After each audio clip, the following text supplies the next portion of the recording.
California's entire tectonic plate has shifted, and it's going to be a bigger monster this time. Our models are predicting a 9.5 or greater. And we now know that the San Andreas Fault is locked, loaded, and ready to rumble. The last big one was 160 years ago. So according to one calculation, we're 60 years overdue for another big one. Well, we've had over 100 aftershocks so far, and they're going to continue for weeks on end. But the big aftershocks are largely taking place now. Here at Grand Central Station, over half the platforms are flooded and service has been suspended on all trains. It could be tomorrow, it could be decades from now. We just know that the San Andreas Fault has been moving at about an inch a year. Yeah. So it's like winding up a clock. Yes. It gets tighter and tighter. An inch a year is the rate at which it's been tightening. California, home to millions of people and numerous cities, sits atop a fault line that spans over 800 miles from Cape Mendocino to the Mexican border. Standing in this remarkable spot, you can literally feel the forces of Earth at work. It is the meeting point for two major tectonic plates, which have been struggling to overpower each other for an eternity. The devastating earthquake that struck Nepal on April 25, 2015, killed over 9,000 people. Over 600,000 homes were destroyed, leaving families homeless and vulnerable. The same happened to Turkey and Syria, which was so devastating to watch as how thousands of people died, left homeless and with nothing. But what if something like this happens in the US? The San Andreas Fault has a long history of creating high-powered earthquakes, which is why it is closely monitored by the US government and all Californians alike. But now, a recent discovery in the San Andreas Fault area has revealed that a section of the fault has undergone something called a seismic creep, which is when the plates move gradually, releasing stress without causing large quakes. But as researchers looked back millions of years, they found evidence that this section of the fault may have experienced earthquakes of a magnitude of 7 or greater. That's stronger than the infamous Loma Prieta earthquake that shook the Bay Area in 1989. Although it's unclear when these massive quakes occurred, scientists believe they took place within the last 3 million years and that the San Andreas Fault might be due for a major earthquake soon. But the question is, when is the San Andreas Fault going to crack? Will California slide into the sea when it happens? When massive and powerful earthquakes are discussed, the San Andreas Fault automatically comes to mind, especially for those living in California. It is a significant fracture of the Earth's crust in extreme western North America. The San Andreas Fault is not the only fault in California, but it is the 800-pound gorilla of faults here. A well-known geological feature in California, this fault is divided into 3 segments. The northern segment from Hollister to the Mendocino Triple Junction, the central segment from Park Field to Hollister, and the southern segment from Park Field to the Salton Sea. It stretches about 800 miles from the Gulf of California to Cape Mendocino. This fault serves as the boundary between the Pacific Plate and the North. Being one of the longest and most significant faults in the world, it runs through some of the most populated regions of California, like Los Angeles and San Francisco. The fault's length makes it highly prone to seismic activity, as a longer fault has a more significant potential for disaster. When geoscientists drilled into the Earth's surface nearly 2 miles below as part of the CEFAD project, they discovered something incredible: a zone of the fault that has experienced not just 1 or 2, but potentially more than 100 earthquakes. The evidence was clear: highly deformed siltstones and mudstones, combined with heating biomarkers, suggest that this fault area is a hotspot for seismic activity. Moreover, it was a stark reminder of the potential dangers the San Andreas Fault possessed, proving that it is slowly brewing something far worse than an earthquake. The San Andreas Fault is greatly feared because of the tectonic movement detected around the foot, as it's been associated with periodic earthquakes, said to often develop near the surface along its path. A perfect example Americans aren't going to forget so soon is the disastrous earthquake that happened in 1906. Another one occurred in 1989 but wasn't as severe as the first one. 5 years later, a more powerful and destructive earthquake happened in the Los Angeles suburb of Northridge along one of San Andreas' larger secondary faults. The recent revelations by the director of the Southern California Earthquake Center, Thomas H. Jordan, have caused significant concerns for Californians, as he announced the San Andreas Fault appears to be in a critical state, indicating that a powerful earthquake could be on the horizon. While news of a looming earthquake may not surprise California residents, who have long feared the fault's potential for catastrophic events, the new warning was particularly alarming. Jordan warned that the fault's Southern California section could give way at any moment, saying that certain areas appeared to be locked, loaded, and ready to go. Jordan announced this at the National Earthquake Conference in Long Beach, where attendees learned that the last major earthquake to strike the South San Andreas region was in 1857. The magnitude 7.9 earthquake ruptured a staggering 185 miles of the fault between Monterey County and the San Gabriel Mountains near Los Angeles. Scientists and geologists have studied the movement of tectonic plates and found something interesting. They noticed that the Pacific Plate is moving towards the northwest in relation to the North American Plate. This movement means that earthquakes should relieve around 16 feet of accumulated plate movement every 100 years. However, there is a different situation when it comes to the San Andreas Fault. The stress has been building up for over a century and has not been released yet. That's why experts suggest that the California government should focus on preparing for a potentially powerful earthquake as strong as a magnitude 9. Jordan also said, "The fault has been quiet, too quiet, and the springs on the San Andreas system have been wound very tight, especially in the southern San Andreas Fault." The San Andreas Fault has a notorious history, with the 1857 Fort Tejon quake being the most infamous. With an estimated magnitude of 7.9, it was so devastating that it left an indelible mark on history. And as the San Andreas Fault slowly grinds its way towards the next catastrophe, the ominous question lingers. Will it be the final reckoning for those who call California their home?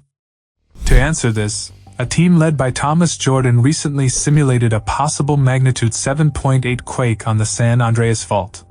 The results were nothing short of terrifying. The simulation begins at the Salton Sea and quickly spreads west towards the San Gabriel Mountains, with seismic waves violently shaking the Los Angeles area. Another video shows ground shaking so intense it stretches from northern San Diego County all the way to Barstow. And this isn't the first time such a simulation has been conducted. In 2010, the Southern California Earthquake Center used a supercomputer to predict what a magnitude 8 earthquake would look like. The simulation, modeled after the 1857 earthquake but even more substantial, starts in Monterey County and heads towards the Mexican border. In both simulations, the LA Basin and San Fernando Valley would bear the brunt of the destruction. Soft soils in the valley would trap the shaking, causing it to reverberate with incredible force. As a result, the vibration would be felt across a vast area, with the reach of the devastation expanding to unfathomable proportions. According to Thomas Jordan, the San Andreas Fault has a big directivity pulse that pushes energy down the fault, creating seismic waves that excite sedimentary basins like the San Fernando Valley and the Los Angeles Basin. This energy transfer leads to significant shaking in the region, persisting for long periods. The fact that these earthquakes happened and affected cities does not mean the San Andreas Fault went through the town. Since the last earthquake on the San Andreas, seismologists and geologists have been keeping a careful check on the fault lines since they consider it to be nothing less than a ticking time bomb. They are aware that an enormous catastrophe might strike at any moment, and that California has to be ready. But what type of fault is the San Andreas Fault? A well-known geological feature in California, which stretches about 800 miles from the Gulf of California to Cape Mendocino. Assuming the simulation occurs, it would be classified as a strike-slip fault. This means the fault's two sides move horizontally past each other rather than vertically. It's this movement that creates the directivity pulse and allows energy to be transmitted down the fault. Many people believe that tectonic plates move at an incredible speed, but the reality is quite different. These plates move past each other at a sluggish pace of just a few inches per year, equivalent to the rate at which your fingernails grow. Despite this slow rate, plate movement is far from steady. In some years, the plates can be locked in place, pushing against one another with no motion. However, strain gradually builds up over time until the rock breaks along the fault, and the plates suddenly slip a few feet. This sends out waves in all directions. While the San Andreas Fault runs underground, it is visible in some places, such as the Carrizo Plain in San Luis Obispo County and Marin County. However, the fault is not always easy to spot. It can be covered by brush and alluvium, especially in areas like San Bernardino and Los Angeles.